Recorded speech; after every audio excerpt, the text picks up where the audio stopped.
more accurate shot. Really? I could dunk if I wanted to. I just don't want to break the backboard. Hey, Greg! Fake you. No! It's 10-7 us. I've been keeping score the whole time. My favorite player? Probably Grayson Allen. No! That's a travel! That wasn't a steal! I literally just gave you guys the ball because I felt bad for you. I'm open! I'm literally right under the net. Changed my mind. I want to be coach now. Yeah, I'm a shorts in the winter kid. No duh.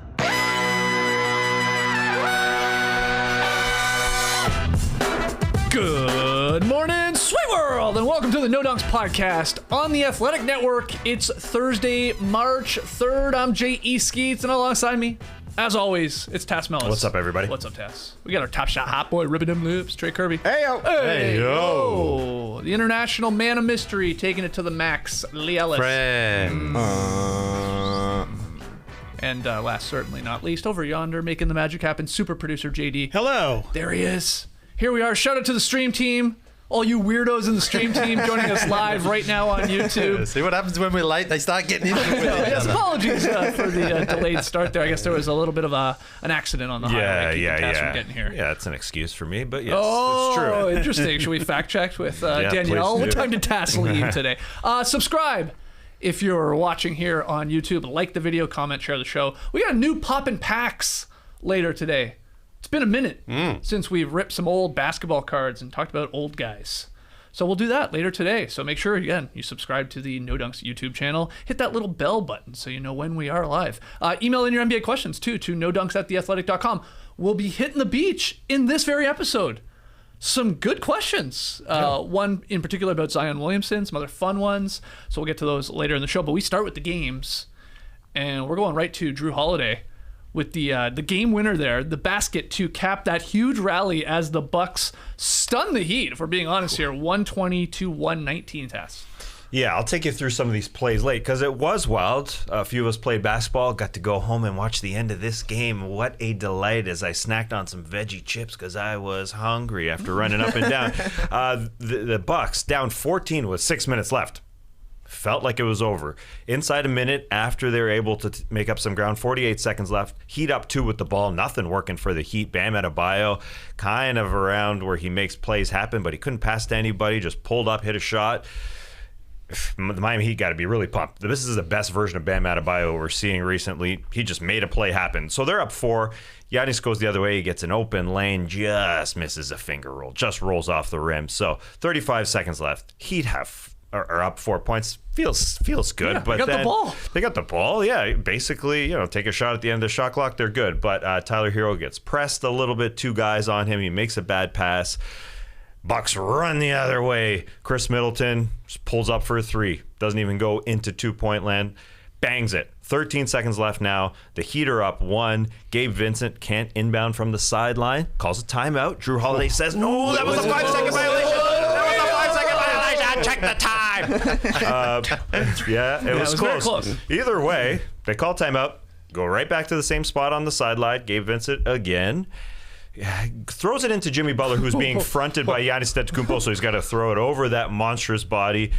Jimmy catches the ball, gets bumped a little by Giannis, and then Giannis jumps on Jimmy to get a jump ball situation. Eric Spoelstra pissed. Oh, yeah. Where's the foul? Come on, that's a foul. Where's the foul? At that point of the game, probably not going to happen, but it was a bit of a bump. Anyways, tie up. Great for the Bucks because Giannis Antetokounmpo is in this jump ball against Jimmy Butler. He wins the tip pretty easily. 10 seconds left, goes to Jrue Holiday. They don't call timeout. Jrue just takes the ball. Spread it out, baby. I'm going one-on-one with Gabe Vincent. Drives in, shoulder into the chest of Gabe Vincent. He goes flying to the baseline. They obviously want to charge. That ain't going to be called. And he hits a layup. Good night, Irene. That's it. Tyler Herro gets the ball and tries to just chuck it up. It does not happen. 21-6 run to end the game for the Milwaukee Bucks. Good things on both sides, but I think some limitations shown by the Heat there. End of game situation or end of game execution.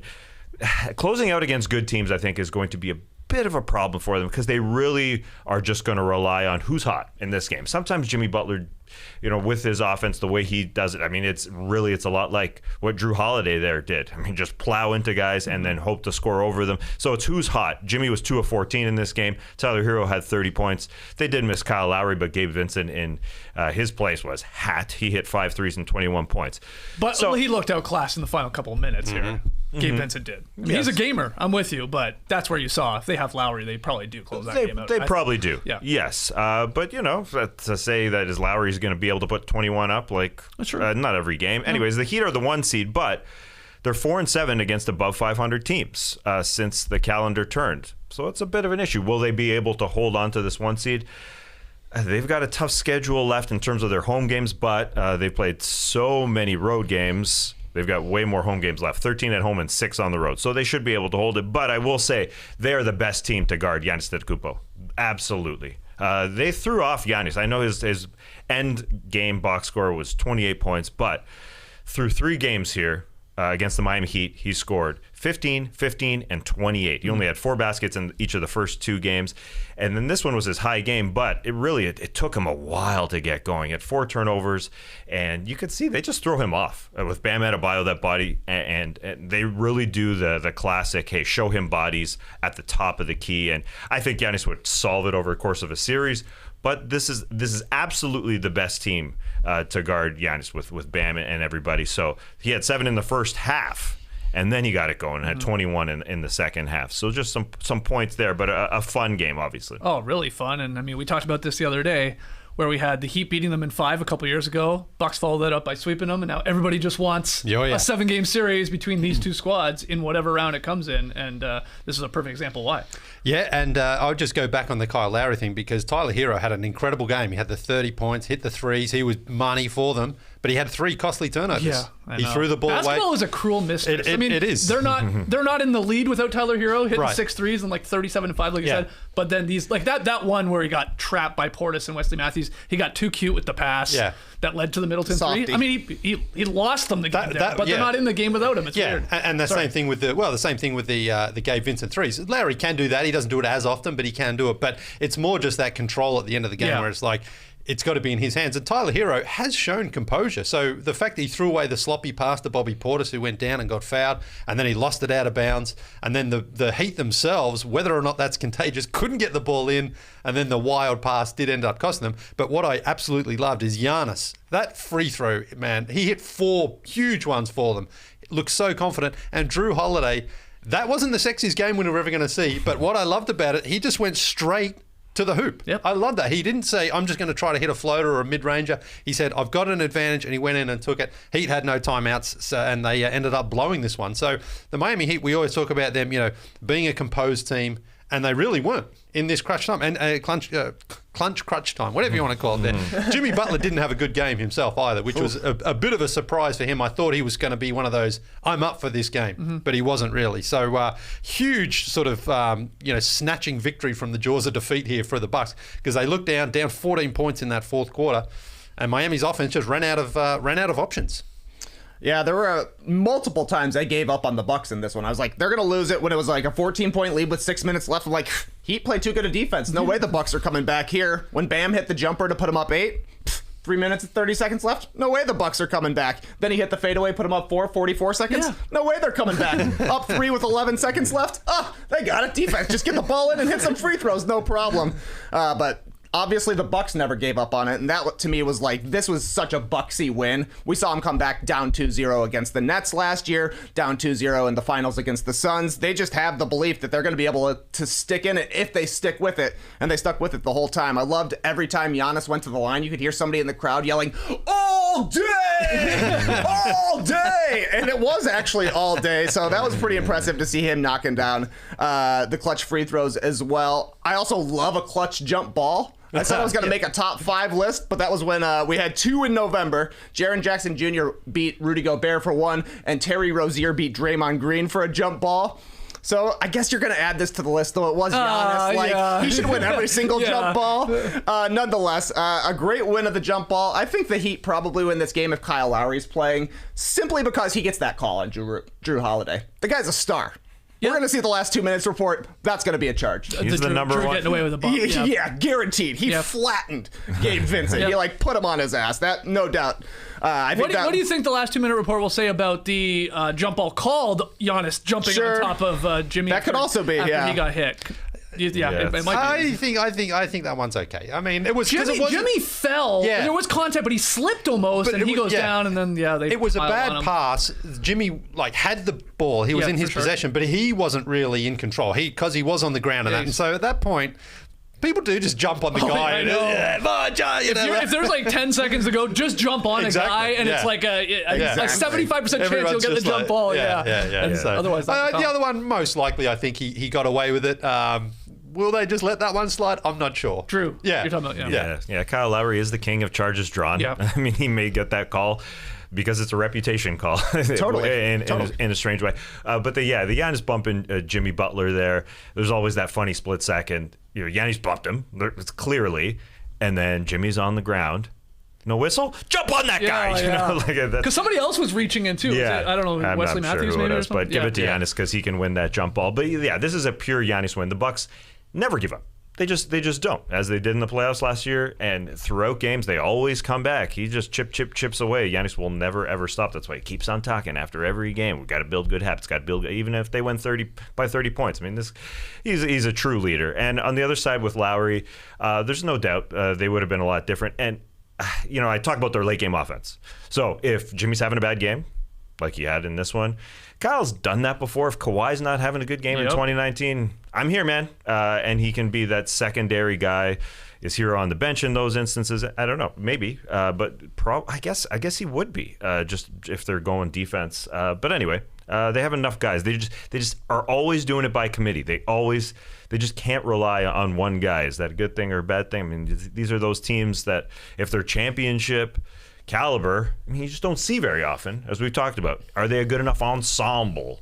I don't know. We'll see. The leader's got to be better, though. Jimmy Butler hasn't been good against the Heat since the bubble, basically. As soon as if he has the jumper going, he's going to have a chance, but he doesn't draw enough fouls against the Bucks because, they've got size as well to kind of challenge him and are obviously a good defensive team to stay in front of him. He's at 13.5 points per game on 33% shooting in 2 games against the Bucks this year. He was outscored by Bryn Forbes in the playoffs last year. So if the Heat are going to beat the Bucks when it comes playoff time, he's got to be 20-something a game, getting to the line at least 8 times, I would imagine. And man, what a shot by Chris Middleton to pull that up. The ball's on this guy. We were talking about he took a shot like a game-tying 3-point attempt against the 76ers right before the All-Star break, and we're like, hey, that's just how it is for the Bucks. Middleton's going to be the guy to take the big shots. You got to ride the Ferris wheel. Yep. The Ferris wheel was up last night. It went in. That's just how it is. That's why this would be such an awesome series, though. Like you guys are saying, the Bucks do a great job of neutralizing Jimmy Butler. The Heat do a better job than most teams of trying to neutralize Giannis, and that's what makes it like all these other guys, your Middletons, your Lowrys, your Herros, your Bams,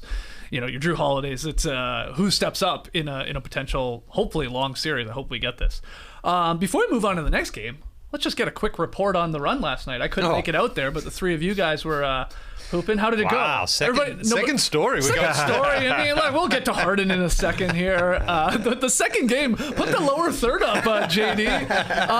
Give me the highlights. I just want the quick highlights. So does everybody watching and listening later. Well, Trey was going for a beef last night, and I said, you know what? I'm beefing too. I thought I'm going to beef. So now we have 2 guys in our pickup run yelling out how many rebounds they're grabbing? The problem is Russell Westbrook is right. He's had a bad season. Let's give him some credit. Because he said if everyone could do what he's doing in terms of getting triple doubles and getting the rebounds, they'd do it. Right. I tried to beef last night.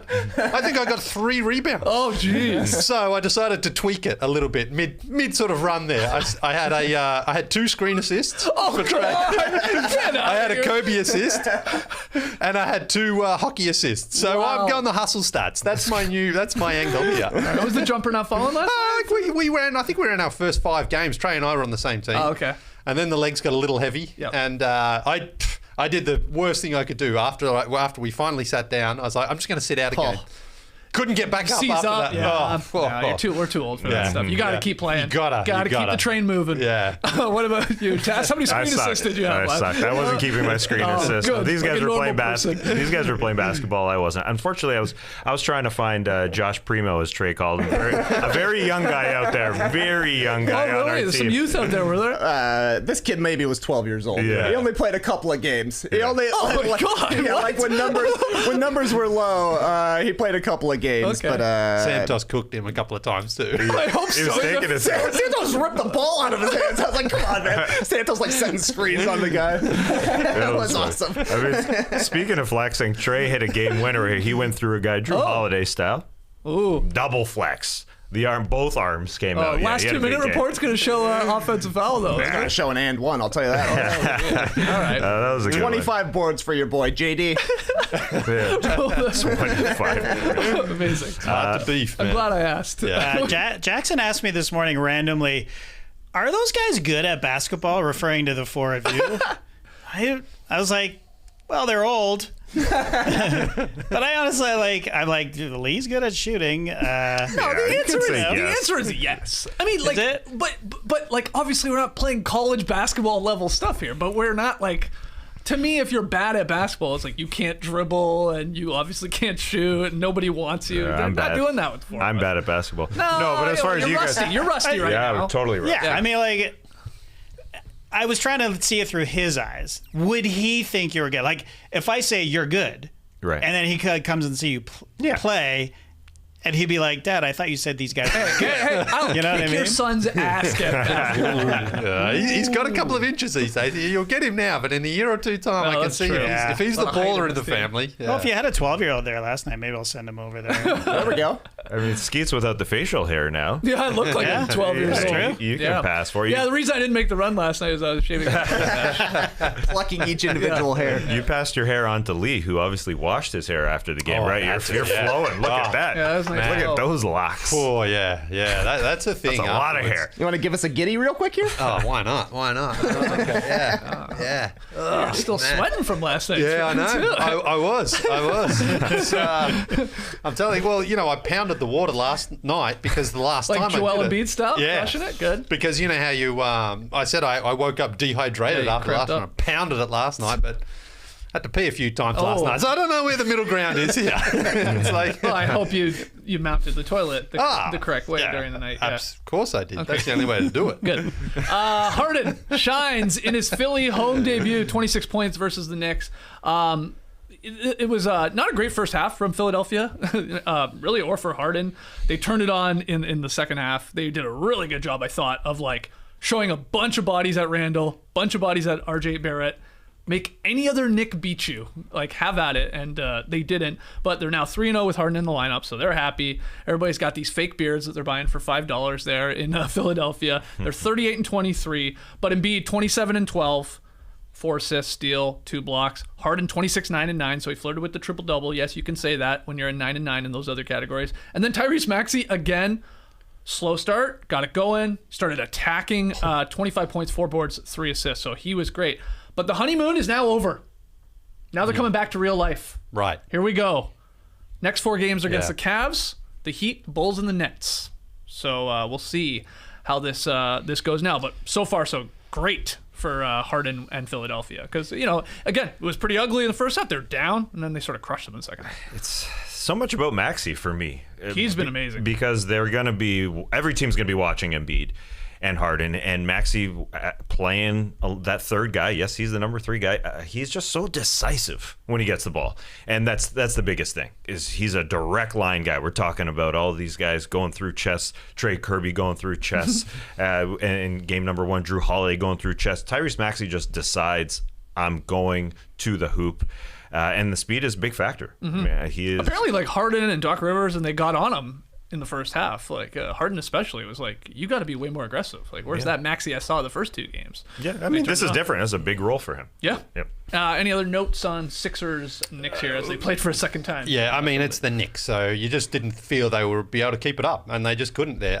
It's been a pretty disastrous season here. They haven't got the bodies to slow Embiid down. He didn't have to be super dominant last night, but he was good enough. He was way too good for anything they had out there. And Maxey just flinging the ball at the rim too, and the shot clock going down to get the 3. Before the game, I saw a pretty good tweet here from Fred Katz too, because tonight is Wilt Chamberlain night in Philadelphia, where the Knicks will play the Sixers. Here's Tom Thibodeau's take on Wilt, once averaging 48.5 minutes per game in a season. That's my kind of guy. Was that an actual quote from Tibbs? Yeah. That's pretty funny. Because it sounds like it could be fake, too, from Cats. That's awesome. The only other random note I have from this, I saw in the AP report, Stateside Vodka, which is a Philly-based vodka company, didn't know that was a thing, had offered $25 gift cards as part of a trade-in for old Ben Simmons jerseys. How many do you think they received on Wednesday? How many Ben Simmons jerseys? I put it in my notes. Oh, you already have I this. thought it was okay, so you interesting sit this one out. The vodka company. How many did they receive? People came to the vodka company in Philadelphia, said, "Here's my Ben Simmons jersey. I will take that $25 gift card." I'm just curious what you think the number is. 30. Okay. It sounds like you're hinting that it was a lot. I'm going 4 digits, 1,000. Oh, too much. It's more than 30. It's 352. Yeah. So decent number. Yeah, that's what I thought. I was like, that's a lot of people with Ben Simmons jerseys, and then they don't want them anymore and would like this vodka gift certificate, I guess. Yeah, because the Grizzlies, when they did the exchange for Curry jerseys, right? I mean, people came in and handed in Curry jerseys. They were only exchanging 300 Curry jerseys for Morant jerseys, but they put the limit on it, so it's a little bit different. Yeah, right. That's all I got to say. Okay. So you had that in your notes as well? I guess I did, yeah. The game wasn't all that inspiring. Like Leigh said, it's the Knicks. Like, you have to play one half if you're the 76ers at this point. It's going to be fun to see them actually hit some adversity at some point. Yeah. So this next week is going to be pretty interesting to watch. That Saturday game in Miami on the second night of a back-to-back, that's a huge one. So hopefully the Sixers don't pull anything where we're like, it's the second night of a back-to-back. We're going to rest Embiid or we're going to rest Harden, something like that. Play all those guys so we can see against a real team. Terry Rozier scored 29 to lead the Hornets over the stumbling Cavaliers, 119-98. Of course, there are some injuries coming into play here, but Trey, Hornets, big win here. Yeah, a bit of an unexpected result. The Hornets had come in having lost 11 of their last 13. Cleveland, like you're saying, Skeets, not much better, had lost 4 of their last 5 against some pretty brutal teams. Couple of teams really struggling. Maybe you thought the Cavs were going to have the advantage here since Darius Garland was back, but the Hornets just smacked them. 29 for Rozier. He led the way. 5 other Hornets were in double digits. They made 17 threes. They had 32 assists and only 10 turnovers. They even won the rebounding battle in this game, 9-4 on the offensive glass, 45-37 overall against a good rebounding team in the Cavs with tall guys. I mean, they're running Mason Plumlee and PJ Washington, the Chevy Tracks of the NBA out there. This was no doubt the best game the Hornets have played since the Raptors blowout, maybe even since they beat the Lakers back in January. But I think the real story's on the other side. Starting to get worried about the Cavs, Tassie. Tied with the Celtics now in the 5th seed.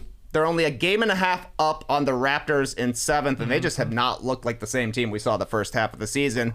They've lost to the Hornets, Hawks, Rockets, and Pistons twice in their last 12 or 13 games, something like that. It seems kind of realistic to me that they hit the play-in tournament.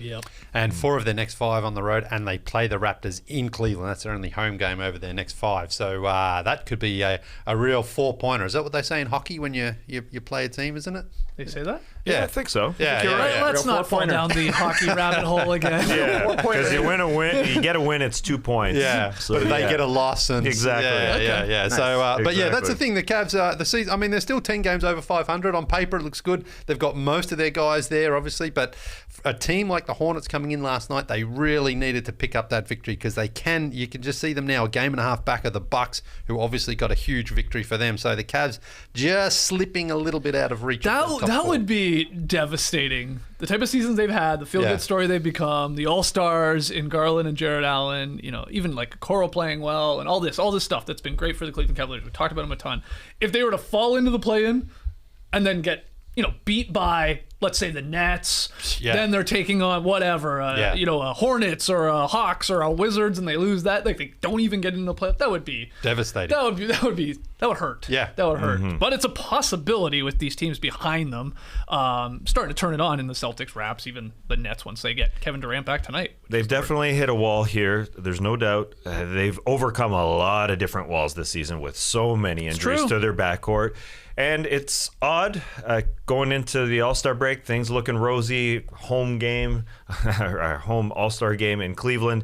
And then Darius Garland is out for 3 games. He was skipping in the All-Star game. He was playing great, and Jared Allen's there with him. And then he misses 3 games, which is very, very strange. You don't very often see that. But, yeah, he is so important to them. So, I mean, it's an excuse coming out after the All-Star game, but... yeah, it's a trip up that a young team, I guess, is just having. Karis LeVert also, their number 2 ball handler, has been out. So that's big. It's really big, considering they've lost Colin Sexton and Ricky Rubio. So there's a lot of things happening. And then last night with Terry Rozier just pulling and hitting shots. I mean, the first quarter was rough for the Cleveland Cavaliers, and they just couldn't pick it up. I think Garland was a little rusty, but a 38-point first quarter from Charlotte. You get the random Kelly Oubre game. He had 14 points in the first quarter.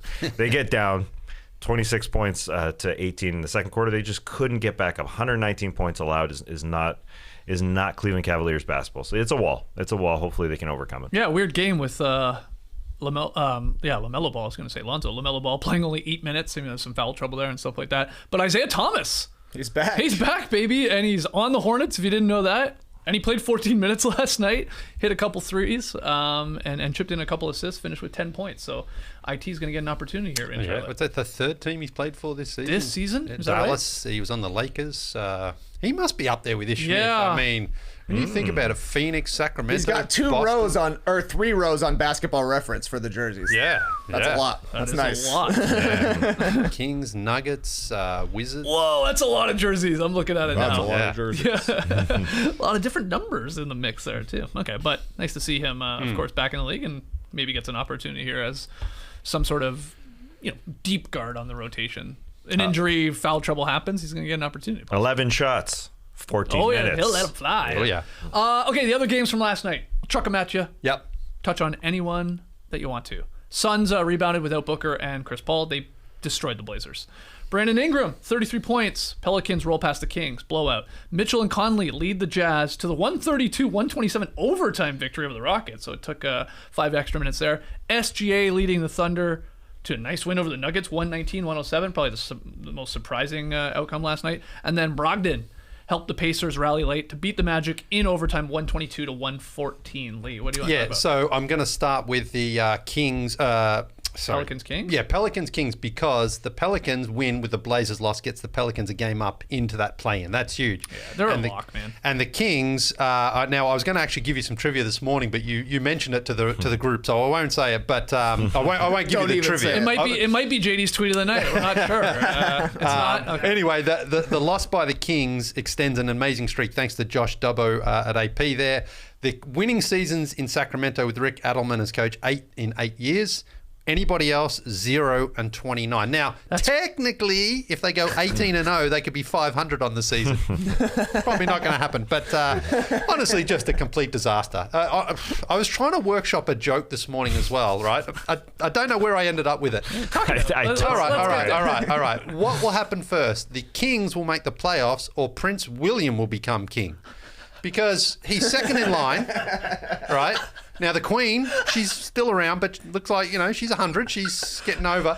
Now, Prince Charles, I think he's waited his whole life to become king. He's definitely going, I'm going to be king for a year or two. Yeah. At minimum, I've just got to be king. But then I think he realizes William's the future. Let's give William the king.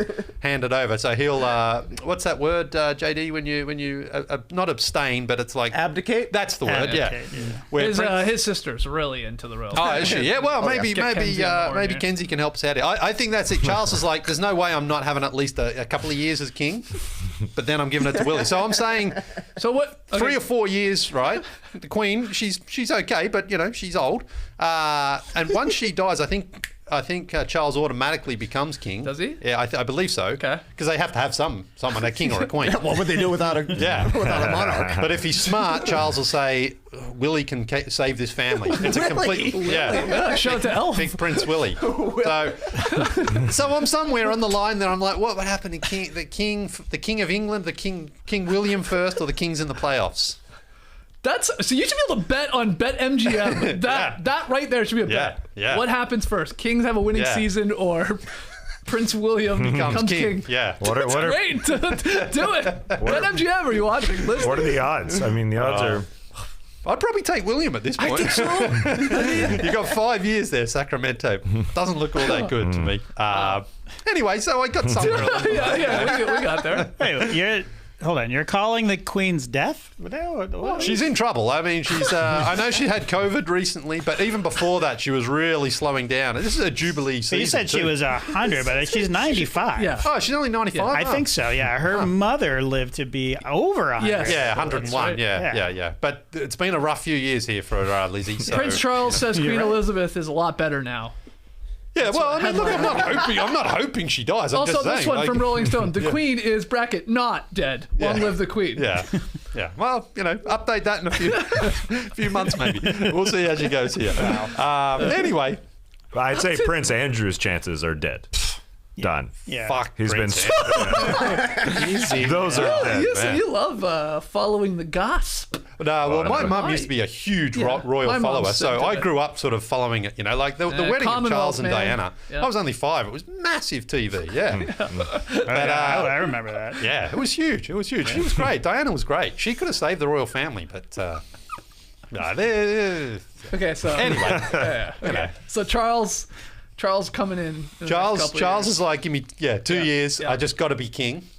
You can't wait his whole life and then say, no, Willie, you can. Sounds like a Disney song. I just. I think you're wrong. I think Chuck's going to hold on to that throne as long as he can. Well, probably live to be 100, right? Yeah, so he's got 40 years. Well, that's the thing. That's the thing. If he is king, he's going to have to do more stuff, and I think he's like, I've done tons of nothing, paid for by the taxpayers. All right. I think you love the royal family. I think he does too. I think it's in his blood. He loves it. I used to buy into it, and then I lived there, and I'm like, God, they get away with a lot. I mean, they say it's all about the tourism dollars they bring in. I'm like, not that much, considering how much they get away with and how they get to travel around and. I mean, it was relevant. Sure, it was. You're just jealous. Did you ever buy anything? Well, when I was a kid, of course. What about when you lived there when you were older? No. Never had anything, a little knick-knack in your house? No. I mean, when people came over, we'd go to Buckingham Palace because it's a cool palace. You ever make them laugh? Any of the guards? No, you can't, man. It's tough. You got some good jokes. Yeah, I do. That's true. Yeah. Tell them this one about the Sacramento Kings. You gotta yell your jokes at them, though, right? They're far. They are. Yeah. Anyway. So Pelicans fans, happy with that report. Very happy. Very happy there. Great result there. Now, the other game, and it was an upset here. The Thunder won't go into Denver and get a big victory against a team that had won 6 in a row, 8 out of 9. I think they fell asleep a little bit last night. Now, we also talked last week about Will Barton, soon to become the 3-point leader all time in Denver Nuggets. Yes, that's right. He needed 2 last night to beat J.R. Smith. Guess how many he shot?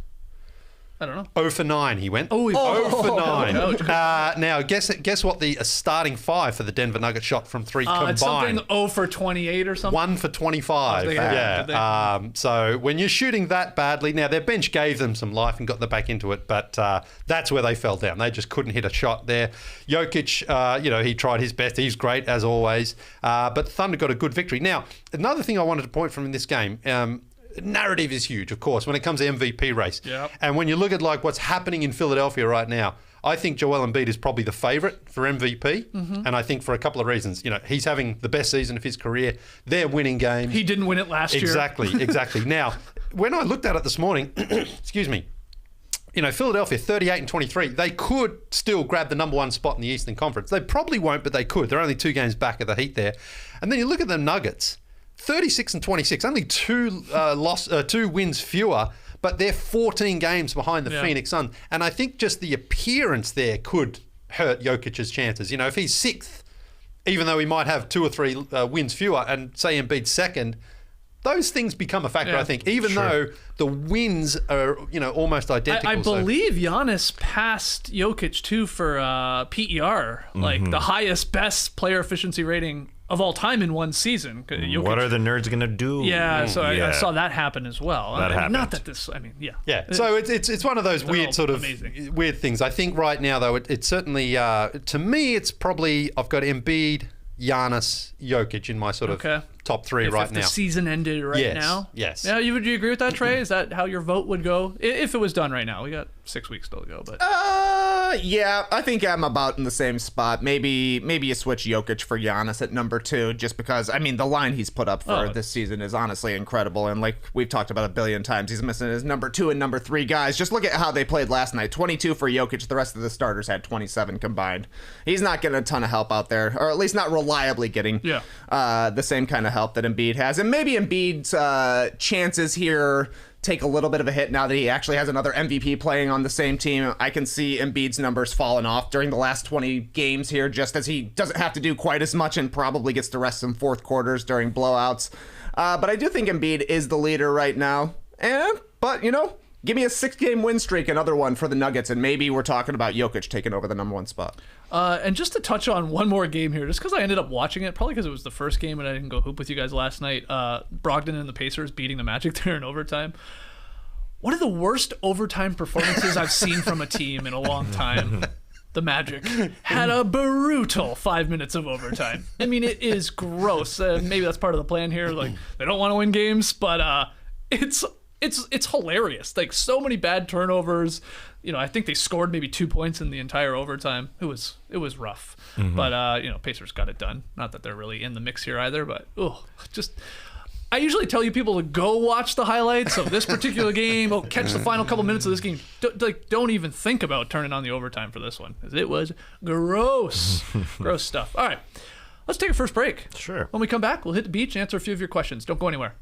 There was some spring cleaning in the Mellis household this weekend. First, Danielle and I lifted up our couch, did some cleaning underneath it. Danielle was stronger than me for sure this weekend. I wasn't feeling it, but we got it done. Then we threw out our kitchen sponge. Got to change that every once in a while. Yep. And then I got rid of some socks. God, that felt good. Oh, yeah. All the cheapies out.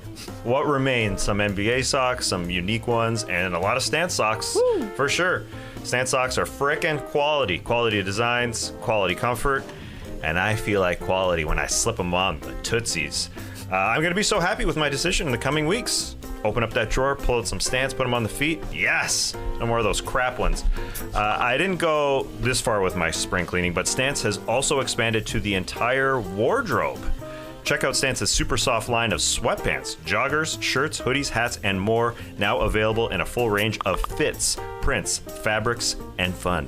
Fits, prints, fabrics, and fun. That's fun to say. Prints, fabrics, and fun. Fits, prints, fabrics. Here, drop a beat to that.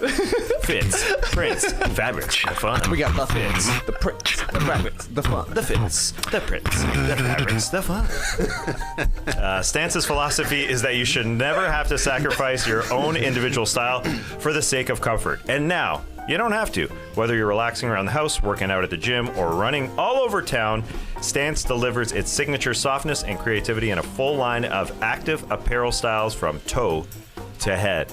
Stance has got you covered. Head on over to stance.com and get 15% off your first purchase. Use promo code NODUNKS at checkout to apply and enjoy the color and comfort of a life less ordinary with Stance. Stitch different. Every morning we come into the Classic Factory, we walk past JD's Peloton over there. Mm-hmm. Pretty nice looking piece of equipment, I have to say. It's got the helmets and the shoes, and it looks pretty inspiring. I'm going to have to get on board the Peloton train, I think. Helmets? What are you talking about? It's a bike. It's what? There's no helmets. I thought I saw a helmet over there. Okay. I wore a helmet. Maybe that's what I'm thinking of. Reasons when I did a payoff. But And yesterday here in Atlanta, I really could have used it. You're taking safety to another level. I'm wearing a helmet on a stationary bike. You should always wear a helmet on your bike, kid, even if you're indoors. Because I've seen you get into it. You're getting into it like that. What happens if you slip and you fell? I don't know. But yesterday in Atlanta here, it was wet. I would have loved the Peloton in the garage because I couldn't get out for any exercise. Yeah. You know what I'm saying? It was a gross day yesterday. Yeah. But I'm really more intrigued learning that Peloton is stepping into the ring with its newest discipline, boxing. Yeah. Okay, I'm interested to know about that because even if you've never boxed before, these classes will have you working up a sweat while working on the fundamentals of your form, footwork, nice job, and fun combos. Duck and weave, duck and weave. That's the key. That's the key. You can't knock Mike Tyson out if you can't hit him. Ooh. Duck and weave, duck and weave. Right. And by the way, Skeezy, I heard you rocking out to Bonnie Tyler last week. You did? Yeah, remember you were singing Total Eclipse of the Heart? I probably was. Yeah. Well, like, you said you didn't know why you were singing it, but is it possible you were doing a Peloton workout just before the show that day and you took advantage of the new Artist Series music selections? Is it possible that was like earwormed? It is absolutely possible. Yeah. I mean, I can see you there. Like, because when we're at home, we've all got a few songs that we're like, there's no way I want anyone to know that I love that song. And maybe I wouldn't care if you knew I loved it. Well, I'm just saying, but I'm just saying in general. Yeah, you know, yeah. That's not a bad song. But I do get songs. I come into the Classic Factory often, and I will hum a song, and I'm like, why am I singing this? But it must have been the Peloton class that I definitely I mean, did. there's over 100 to choose from covering every genre of music. So there's something for everybody. Hey, I do love music. Oh, great. Peloton has a workout for every goal, day, and mood. Yeah. De-stress from a long day with 30 minutes of strength and 20 minutes of cardio, or do a quick 15-minute total body class workout. Stay motivated while having fun with bike workouts, yoga, meditation, dance, cardio, and more. Visit onepeloton.com to learn more. That's onepeloton.com. If you're looking to get better gut health, more energy, or a stronger immune system in a really easy, natural way, you've got to check out Athletic Greens. I'm sure you'll all agree that most of us are not huge fans of having to take a bunch of pills or vitamins in the morning. Am I right, Tess? I gotta agree with you, Trey. You got a small throat. I've got a small throat. Tiniest throat I This know. guy's got a Anatomically tiny throat. For a man his size, it's shocking. It's wild. I'm surprised you have such a deep baritone voice with a throat that small. But it's not just you, man. Yeah. Actually, people with tiny throats have deep voices. Oh. No, I don't. It sounds legit. Yeah. But I was gonna say, don't feel bad. I don't. You might have a small throat. I've got a very dry mouth. Okay. So it's hard for me to take pills as well. I gotta suck up a bunch of saliva so your whole mouth is full. Wow. Try water next time. Oh, what? Yes. You can take pills with water. Sorry, I do it all natural. Oh, that's smart. 30 cc's of saliva. But with Athletic Greens, you don't even have to worry about that. Yeah. You do need the water. Yes. Do not need the saliva, do need the water. Athletic Greens is an all-in-one solution that actually tastes good, and you'll really enjoy getting your daily vitamins much better than a mouthful of spit.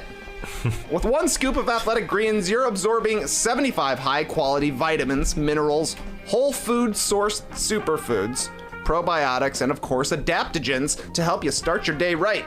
This special blend of ingredients supports your gut health, your nervous system, your immune system, your energy system, recovery system, focus system, and of course your aging system.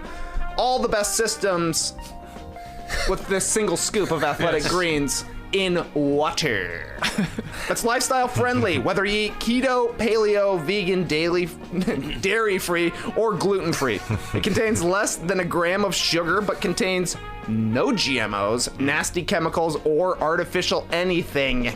AG1 is a small micro habit with big benefits. It's time to reclaim your health and arm your immune system.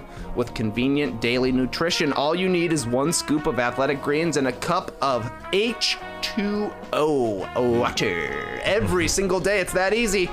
And to make it even easier, Athletic Greens is going to give you a free 1-year supply of immune-supporting vitamin D and 5 free travel packs with your first purchase. All you have to do is visit athleticgreens.com/nodunks. That's athleticgreens.com/nodunks to take ownership over your health and pick up the ultimate daily nutritional insurance. All right, back in the Classic Factory. Before we get to answering a few of your NBA questions, Leigh, you got some photos for us. Yes, it's funny, really. This is me when my first trip. This is where my peak in the royal family got to its highest point, because this is I am 1981 out the front of Buckingham Palace there with my two brothers and mum. Great. And there I am. Oh, wow. Yeah. See, how now close you could get at that I think time. this is the Tower of London, and you know what they're called there, Trey? No. Beef eaters. Who would have thought my life then and my life now would involve beef? You know, I should have mentioned rebounding to the guard. That thing would have cracked up. And look at that in the background, that weirdo guy. Yeah, paparazzi. Yeah, it looks like a ghost almost. You know, like yeah, It does look weird. Also, That weird. I mean, I think I know the answer to this. You're not a twin, right? No. Why are you dressed the same as your brother? Great question. I guess maybe it was a BOGO offer that Mum and Dad picked up those they're Australian, the Victorian Football League shirts at the time. Okay. Yeah, So it's part of it. Yeah, that makes more sense then. Yeah. So did you make him laugh? Nah, you can't. But remember our friend Rick, who was the first ever Goofy. Yeah. And he said what kids used to always do to him first thing, just walk up and smash him in the nuts. Yeah. Wonder how many times that happens to the old beefeaters. It's a little different because it is a man. Yeah. Goofy is a giant costume He character. doesn't have a rifle with a blade on the end of it as well. I don't think a lot of kids are just walking up to the beefeaters and popping them in the nuts. Well, But if anyone knows a beefeater, let us know. Yeah. let's hit the beach.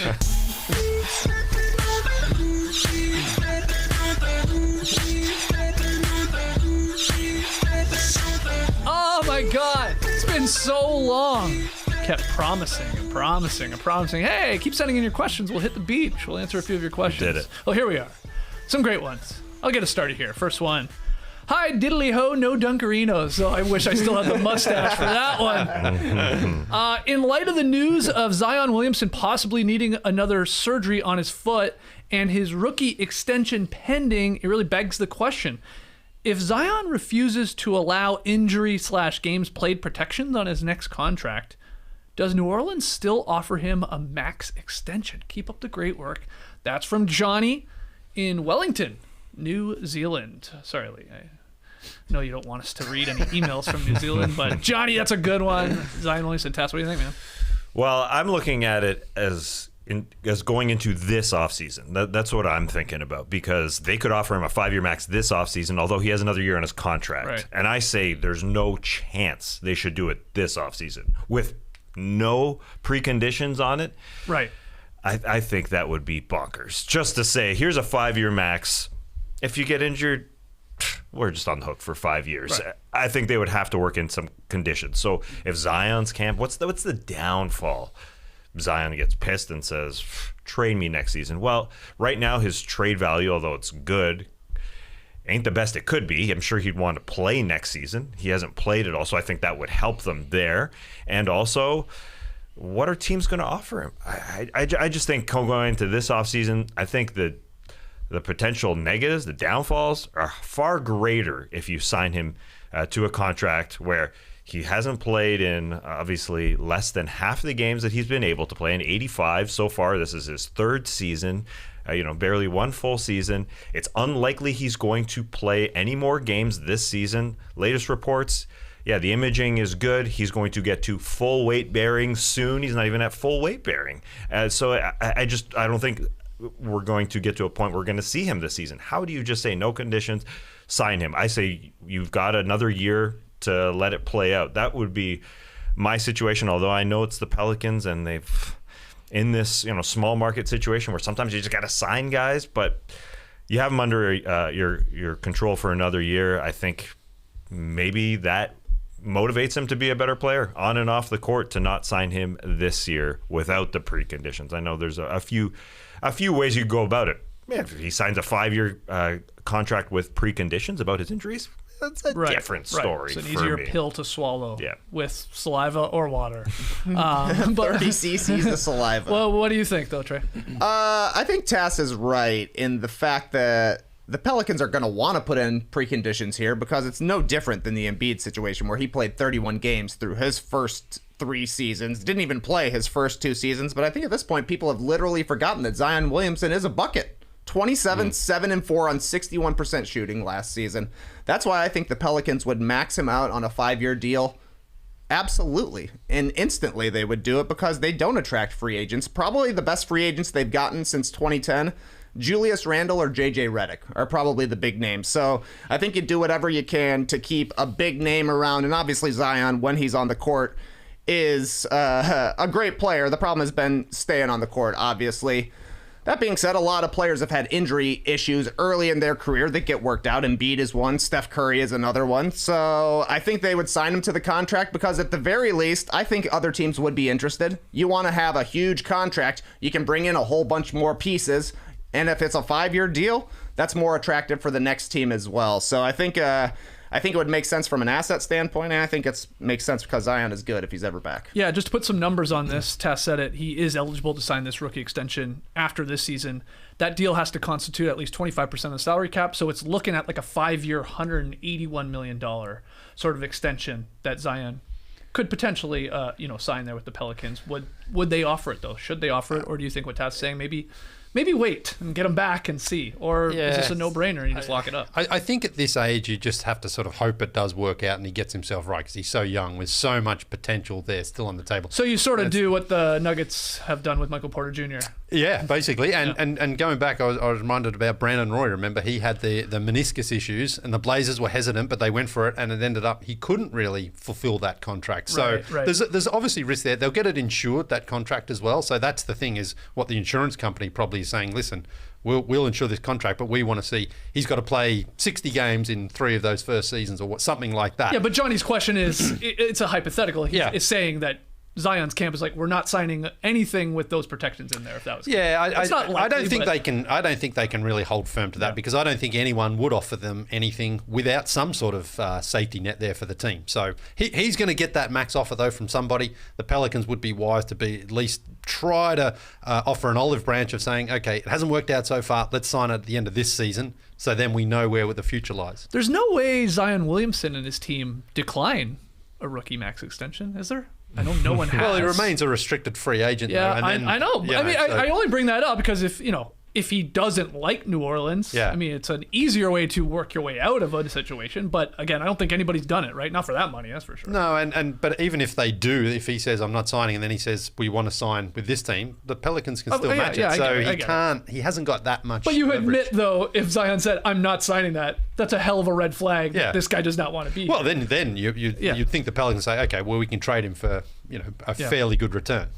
Any other thoughts here on Zion and the Pelicans? Well, this conundrum? Like how much different does this feel than Embiid? Because he played, in his first 2 seasons and now is sitting out his 3rd season versus Embiid, who didn't play in his first 2 seasons and then played in his 3rd season. So it feels like, you saw him on the court before you gave him the deal, which also had preconditions.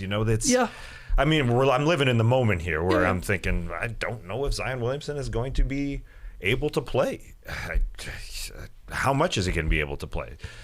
Obviously, I mean, he's a one-of-one talent. So it's a crappy time. I don't know. I guess I felt way different after year 3 of Embiid, even though he only played 31 games. He didn't finish that season either. Right. Yeah, it's totally true. He didn't. It is. I guess it's the body type, and that's playing into my thinking. But even these latest reports aren't good. I mean, every single thing that we've heard this season hasn't been good in his 3rd year, while Embiid's was. He looks good on the court a little bit. He was playing basketball. Let's go to the next one. Sure. Hey, all hunks. Ever since the infamous LeBronto series, Masai Ujiri has tried to acquire as many 6'9" players as possible. It's as if he made a solemn promise to himself to never let it happen again. What is something that has happened to you that you made sure would never happen again? That's from Nick Gell, longtime fan from Los Angeles. Trey. Yeah, for me, it was the picture I posted from my junior year of high school, kneeling with the basketball. My feet look tiny. I'll never live it down. I'm telling you, it's camera tricks. You got an old, like a 25-year-old printed picture. It's got a little bit of a bend to it. So now, anytime I'm going to be posting a picture, I'm examining the backgrounds. I'm like looking, do my feet look proportional to my knees? I thought I had it all figured out until yesterday. We were looking at our mustache pictures. Put mine up, and I said, that's the last time anybody's ever seen my chin. Instantly, several people in the stream team. Chins. Yeah. Which one? You'll never see a picture of me again on the internet. That's it. That's how far you've come, man. That's how far you've come. Is it? I don't know. I don't know what's under here. But you'll never see. Yeah. Do you think you'll have that beard forever? No. My long-term goal, which is coming a lot faster than I thought it was going to, is to go like completely and totally gray and look super old, and then finally shave my beard, and people are like, "Wow, you look so much younger." But I'm going gray a lot faster than anticipated. So I don't know. 2 years. 2 years I'll shave, I think. I confirmed with my mom last night. I sent her a photo of my mustache that I had yesterday for the pick and payoff. I said, "Be honest. Did I grow a better stash than Dad did?" Because there was, it feels like every dad had a stash at some point, with our age at least. She said, "Yeah." Nice. Nice, man. Yeah, hell yeah, in your face, Dad. That's right. My dad can't grow a beard either, so in your face. Yeah. I mean, I struggle growing a beard, but at least I got him on the stash. What's your answer for this one? What is something that has happened to you that you made sure would never happen again? So growing up in Australia, anytime you fly internationally, it's like a massive long flight, right? Mm-hmm. And you pretty much have to connect somewhere, and I hate that. So now where I live, if I want to fly somewhere, I'm direct to that city. Right, that's it. I'm going. If I'm going, I'm not connecting because it's usually cheaper, a lot cheaper to travel via somewhere.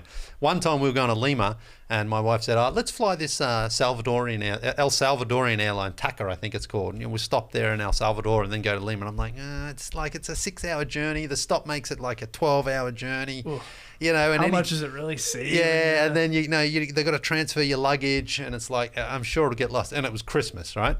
Get to the airport. You should have seen how many bags. We were pretty much the last ones to check in as well. Hadn't been put on the carousel there, and I was looking. They put mine on, and I'm like, that's not going to Lima. There's no way that is going to make it to Lima. Not at all. Not at all. Get there to Lima. Your luggage didn't make it. I had to wear my father-in-law's Dax around for a couple of days because mine didn't make it. And it was Christmas Day, so the shops weren't open. So I was like, Roxanne had to go into her dad and say, "Can he borrow a pair of pants?" So I was walking around in his Dax. Dad's Dax. Yeah. And my clothes didn't arrive. Mine went from, we were in Toronto at the time, it went up to Montreal. It went to like Winnipeg or somewhere and then made it to Lima like 2 days before we were coming back. And I'm like, that's it. Never, ever am I connecting again. I'm going bang, straight to the city. Nice. Yeah. Good answer. Do you have one for this one? Well, yeah, I'm currently going through a situation that's relevant to this answer. I would never fully trust a body shop that I didn't fully trust in the first place. I mean, I trusted them, though. I had gone to a body shop a couple times, waited there in the lobby while tires got changed, oil got changed, and then when Danielle got into an accident late December, I called them up and I said, "Oh yeah, my wife got rear-ended, also front-ended. Can you fix this car?"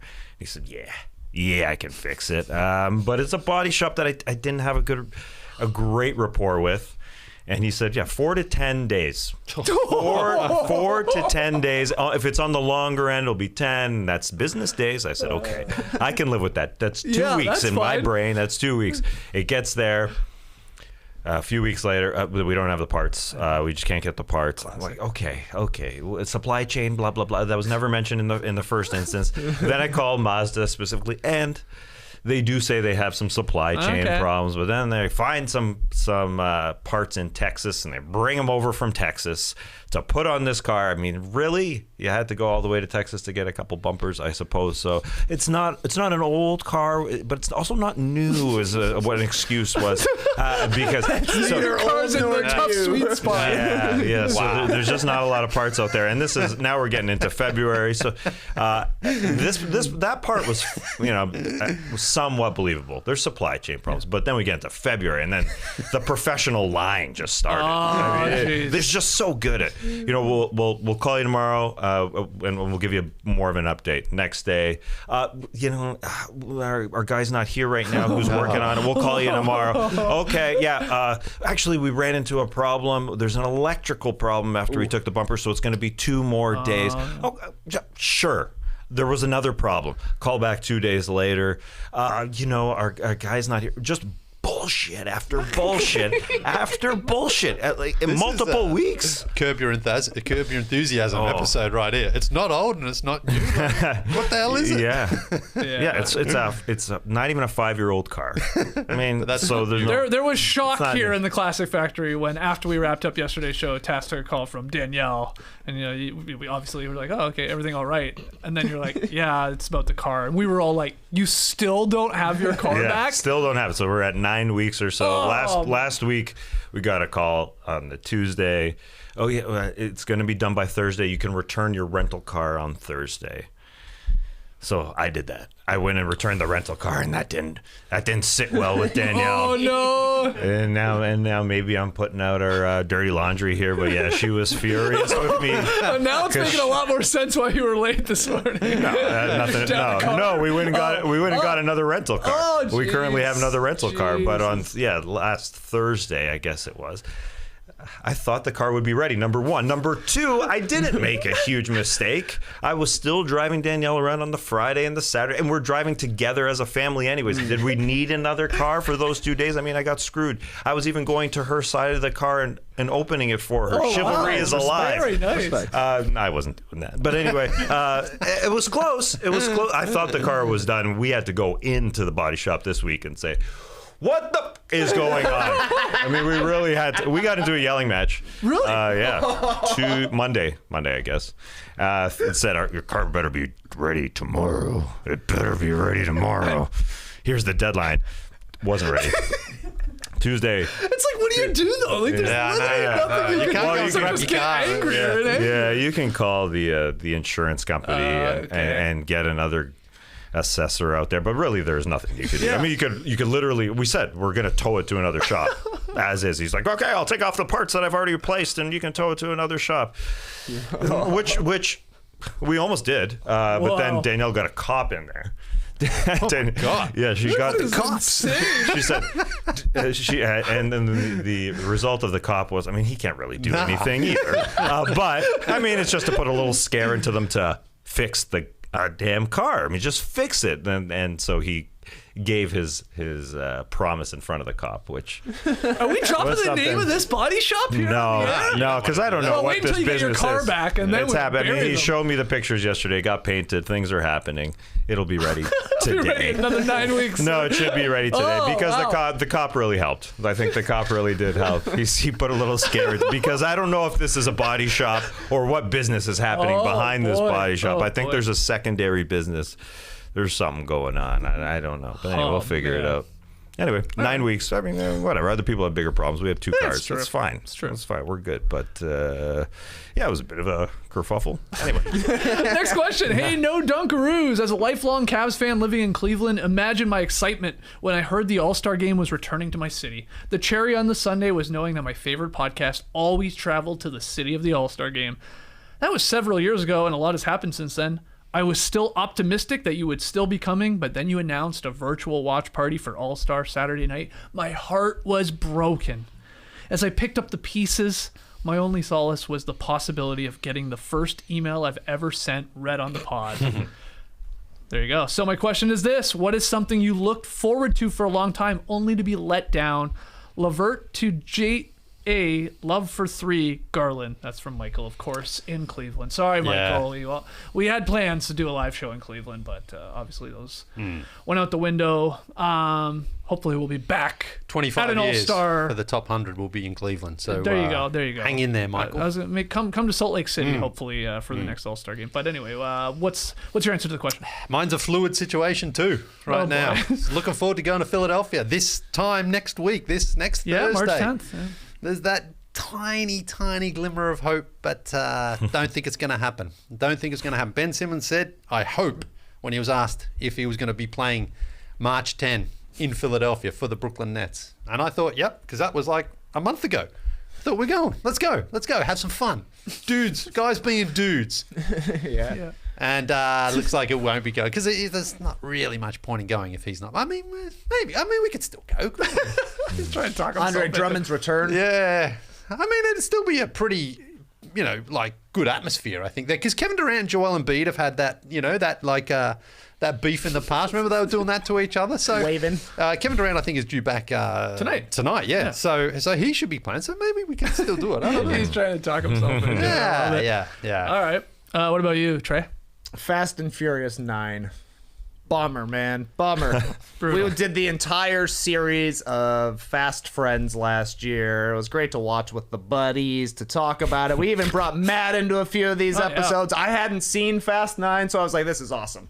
I wanted to rewatch the first 8 plus the spin-off series before the final one came out, and then it came out and it was the worst one that had been made. And that was a bummer, but guess what? I'm still looking forward to Fast 10, even though now apparently The Rock's not going to be in it. Did not take well to Vin Diesel negotiating through the press. No. Wow. He was pissed. He flexed his arm and the cast broke off. So, yeah, that was a bummer, but it seems to be every other one is good, so maybe this will be the good one. Okay. Vinny negotiated through the press, just said, Rock, we want you part of it. That was the negotiation. Basically, like, hopefully we can... He had a lot more words than that. Yes, this was a lengthy Instagram comment. Yeah. Basically being like, let's put it behind us. This was the photo we showed where we were like, what's with his alien Look head? how long his head is. Yeah. I made my head gigantically long just for you. But no. The Rock said, no way. I'm making movies with Ryan Reynolds and Gal Gadot instead. He stole 2 members from the Fast and Furious franchise. Like, I'm starting my own. We're spies and we travel across the world. You ever heard of something crazy like that? I was laughing. Not much better than Fast 9. Oh, you watched it? Red Notice? Red Notice? Oh. I laughed out loud when The Rock said that he was a criminal profiler for the FBI. I was like, okay, this guy's working a desk job. Yeah, it was not great, but I love the globetrotting. Love the globetrotting for Red Notice. JD or Tass, do you have an answer for this one? Me? No. Okay. Something you look forward to for a long time, only be let down. Beginning of the pandemic, thought I was going to a John Legend concert, got delayed a year. August 15th, 2021 is when it was rescheduled for, which is my 40th birthday. I said, that's cool. That's great. Oh, that's nice. And they put it off again for another month. And it was a Wednesday. I'm bringing my wife back into this. It was a Wednesday. It was a Wednesday. And we were flying to Austin for her brother Yoni's wedding. Did we have to fly on the Wednesday? Guess so. Anyway, so we missed it. And I made it up to her, though. We're going to Vegas to watch John Legend. Chivalry is alive in a couple months. So looking forward to that. All right. And that one's on still. I mean, that's locked in at this point. Yeah, masks off. Vegas is alive. Vegas is. They're like, you could have came here March 2020. Yeah, exactly. He's got a residency, man. He's got to do it. Unless you're Adele, then you don't have to do it, I guess. It's not happening. Adele canceled her residency. Really? Yeah. Is it cancelled or is it just delayed? I don't know. Yeah. I thought it was canceled for this year anyway. Is this another Clutch Sports holdout? Summer League. Wonder if we'll make it out there this year. That'd be fun. It's been a while, right? It's been a couple of years. July 7 to 17. Is that when it is? The dates? Oh, it was released the other day. Yeah. It was, I don't know, just going around the tweets and the We're internet. going. Yeah. We're going? Come. Yes. Wow. Do a live show, I assume. A couple shows. I got to get out of this garage, guys. Yeah, there you go. We got it. The Bamboo Boys. Oh. Let's do a podcast from the pool. We should. Poolcast. Let's do it. 100%. All right. That'd be fun. That'd be something new. Do a residency. Bamboo pool. Live at the pool. At the Cosmo. Yeah. That's a great idea. I'm in. All right, I think we got time for one more. Let's slip it in here. Good day, lads. My dream is finally coming true. My 7-year-old son is joining his first basketball team, but here's the catch. I have to coach. Oh. With absolutely zero experience, I was hoping Skeetsy could give his top 5 tips for coaching youth basketball. Yours in basketball purity, Luke, who is a long-suffering Knicks fan from Perth.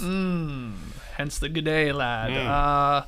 Well, yeah, I'll give you some tips here, Luke. First off, good on you getting out there. And I think we just learned Trey Kirby's going to be coaching some soccer here in the coming week. No, you're shaking your head. That's not happening? I don't think it's going to happen anymore. Oh, I thought it was a go. It was looking like a go, but, the way the draft lottery went down, our girls got split up. So man. rivals, actually. Wow, I jeez, I can't wait. So you for got to this. coach 2 teams. I offered to coach against Isla, but back to the youth basketball coaching. This was my first year doing it. We had a blast. We had a great group of kids, awesome parents as well. Here are my tips, but keep in mind this was the first year I've ever done this. You got to come to practice with positive attitude. You got to crank that to 11. Well, let's be honest. I know. It's a commitment. Yeah. I think we had probably close to 10 practices in total. It happened over a couple months, of course. And there are Mondays where I was like, oh, God, I don't really want to go do this. And, have a bunch of yelling kids. We coach 6-year-olds, so they're quite young. But, you always, once you step in that gym, you just got to bring the positive attitude. So hopefully you can do that. Make the basketball drills fun as possible. Like, we tried to make them into mini games.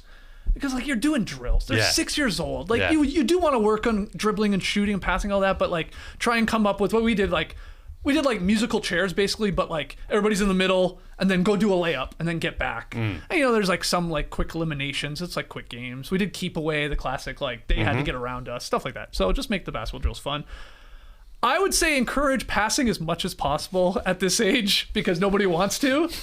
Same thing with pickup on Wednesday night, I think. Oh, well, yeah, that's true. But I guess what I mean is I would go overboard on a good pass more than I ever would a shot by one of the kids or a basket because it's nobody wants to. But then you start finding a couple kids that really get it and they're like, oh yeah, make your teammates better, and it's pretty cool when you start to see that happen. I would recommend getting an assistant coach if you can, and not just because that's what I was with my buddy Grish, but if you think about it, you have 8 to 12 kids on your team in practice, especially. If you're doing one drill or if you're just doing a layup line, it's so much easier just to split up into both ends of the court and you have little smaller groups because they can't stand around for more than 30 seconds. I mean, you guys have kids, so it's just keeping their attention. So just having little smaller groups, I think really helped.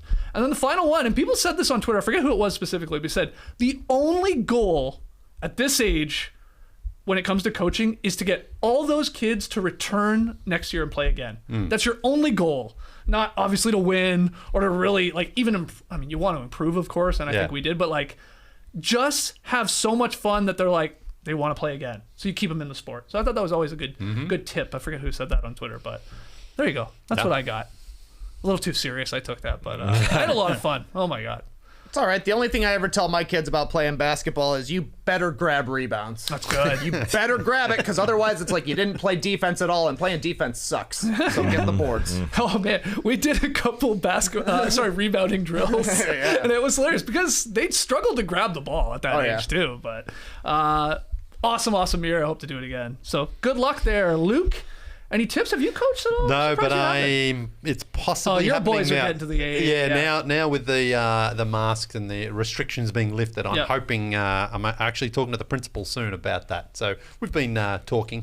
Basketball, I assume. Yeah, okay. It's basically. I thought it might be Aussie rules. Maybe mix it up. Okay. Yeah. Well, good luck. Thanks. Let's take our final break. When we come back, JD's got a tweet of the night. We got pick'em results and a little bit more. Don't go anywhere.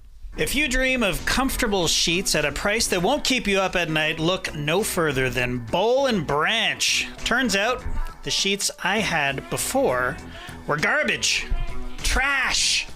I feel like such a fool sleeping on scratchy, hot, substandard sheets when I could have been sleeping on Boll & Branch sheets this whole time. Boll & Branch makes the softest organic sheets on the market. They get better with every wash. And Skeets, you mentioned that yesterday, and I immediately stripped my bed and threw them in the wash to get them even softer, but then I forgot about them and I had to go back to the substandard sheets last night. Terrible sleep. Oh my God. There's no going back, guys. There's no going back. And comfort isn't their only standard. They only use 100% sustainable raw materials. It's the first fair trade certified manufacturer of linen, so you can feel as good about your Boll & Branch sheets as they feel against your skin. They sent us the signature hemmed sheets, which are great. I got the Shore for my color. I like white sheets on my bed, nice and crisp, but these were freebies, so I thought I'd take a little risk. Yeah. They look great. Good. It's called Shore is the color. It's sort of a grayish blue. Yeah, I wish we went with those. Really? Well, I mean, sure? Nora does. Well, are you sure? Good one, Leigh. Oh, I'm not even on my camera, guys. Yeah, what do you want to say something? Well, you were mid read. It It sounded good. It was sounding good. Like everybody's looking at you and listening to me. Sometimes it could be a bit too. I'm like, just let it play out. I don't know. Yeah, I knew it wasn't a bit. But you just wanted our genuine reactions to your sheet color. That's right. I was waiting for your reaction to my scintillating read over there. Okay, where was I? Oh, yeah, I sleep hot and cold. That's right. Both. Can you believe it? And these sheets are not too hot and not too cool, so it's perfect for year-round. And that's perfect for most sleepers. Boll and Branch focuses on quality over quantity. No inflated thread counts here, because more isn't always better. I was surprised by that because every time I buy sheets, I'm like, I got highest thread count possible. But that's apparently not the way to go. So Boll and Branch, I'm learning. My only regret with these sheets is that I wish that I attended more toga parties, because these sheets would be perfect for that. Ever been to a toga party, guys? I haven't. No. It's weird when you think about it. You just see it in movies all the time. I know. Never went to one. They're wild. They're crazy. Really? Yeah. I believe it. Anyway. I was at a toga / foam party. You're supposed to wear a toga to a foam party. Wow. Yeah, It's too much. but it's more foam. It's like you can't show off the toga. That's right. Also, I don't want to get my sheet that I'm wearing as my toga wet. They get better the more you wash them. That's true. It'd be heavy. All right, experience the best sheets you've ever felt at bollandbranch.com. Get 15% off your first set of sheets when you use promo code NODUNKS at checkout. That's Boll and Branch, BOLLAND, branch.com. Promo code NODUNKS. Here's a question. How do you take your coffee? Crisp.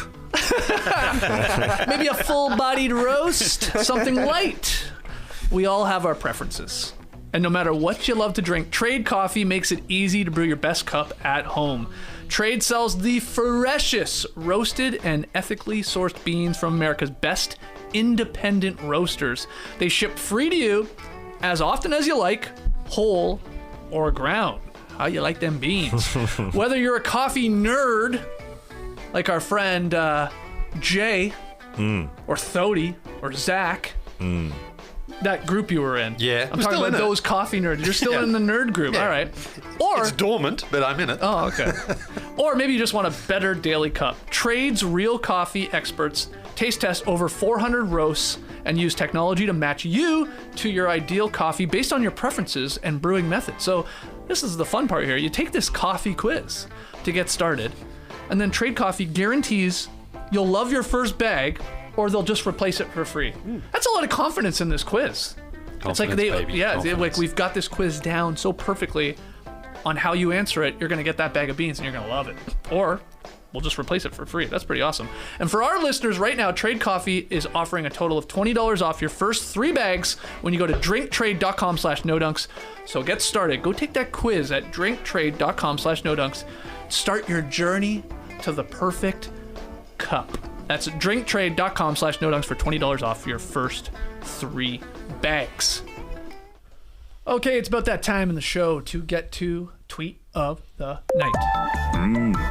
Tweet of the night. Wow. Twitter. JD has the honors on this fine Thursday. What do you got for Tweet of the Night? Yeah, so this popped up in my feed right away. It was great. I opened Twitter, all stressed out as usual because I didn't have a tweet last night, but this one just popped up, and it's very, very simple, and it's actually semi-basketball related. It is from What is New York? I don't know. You guys probably saw this making the rounds last night, but here it is. It's just a sanitation worker. Oh, yes. Nailing shots. Oh, that one was amazing. It's amazing. How far do you think he is? I like 16 Couple car feet. lengths. I mean, 20 Yeah, feet. 20 feet. Yeah, 20 feet. So it feels right to me, too. Anyway, shout out to the sanitation workers out there. They work really hard, and there's a parked car right there too. Like just launching them over the car.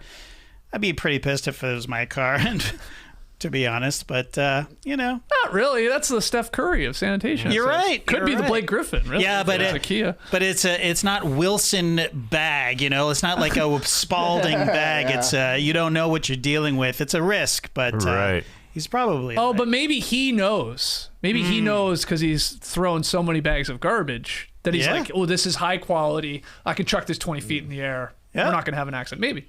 He's a pro. He's a pro. Doubt. He's a No pro. doubt. Great one. Fun video. Okay, pick 'em results last night. Heat Bucks was the game. Milwaukee was favored by 4.5. That had Tass taking Milwaukee. That had Trey taking them.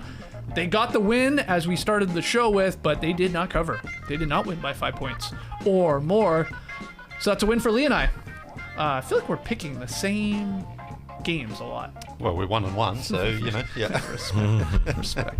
Oh, I mean last month. We had Oh, record right, too. yeah, We were like right, 10-4. Anyway, good win for us. So yeah, Trey the only one that's 0-2 here in the early month of March. But what's tonight's game? Another 4.5-point line here in Atlanta. The Bulls are visiting, Okay. and the Hawks are the underdog.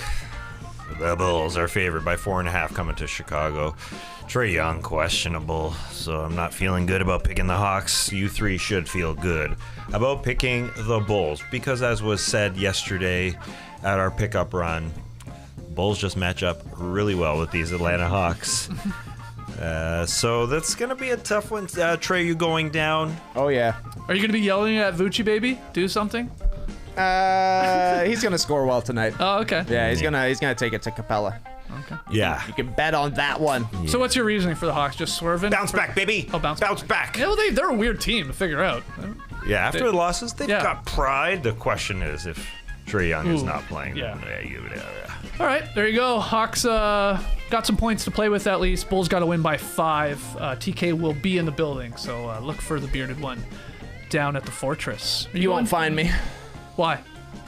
I'm good at hiding. I'm incredibly good at hiding. Like, I thought you were going to be like in a suite or something. No, if you see me and you yell my name, I'm gonna hide. All right, well, that's the new challenge. Yeah, try and find me. Try and take a photo of Trey Kirby down to the Fortress tonight. If you do, and you are the first one to send a photo, we'll send you a t-shirt. All right? It's a new game. Perfect. Yeah, look for a big guy with really small feet.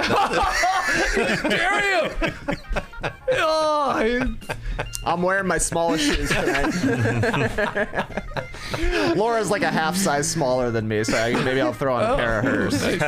all right, guys, we'll call it there. Email in your NBA questions. You never know when we're going to step on the beach to nodunks@theathletic.com. Follow us on Twitter, Instagram, Facebook, TikTok @NoDunksInc. Get yourself a sweet $1 a month athletic subscription. Go to theathletic.com/nodunks. Yeah, $1 a month for 6 months for new subscribers. Get your No Dunks merch over at nodunks.com. And yeah, we'll be back later today.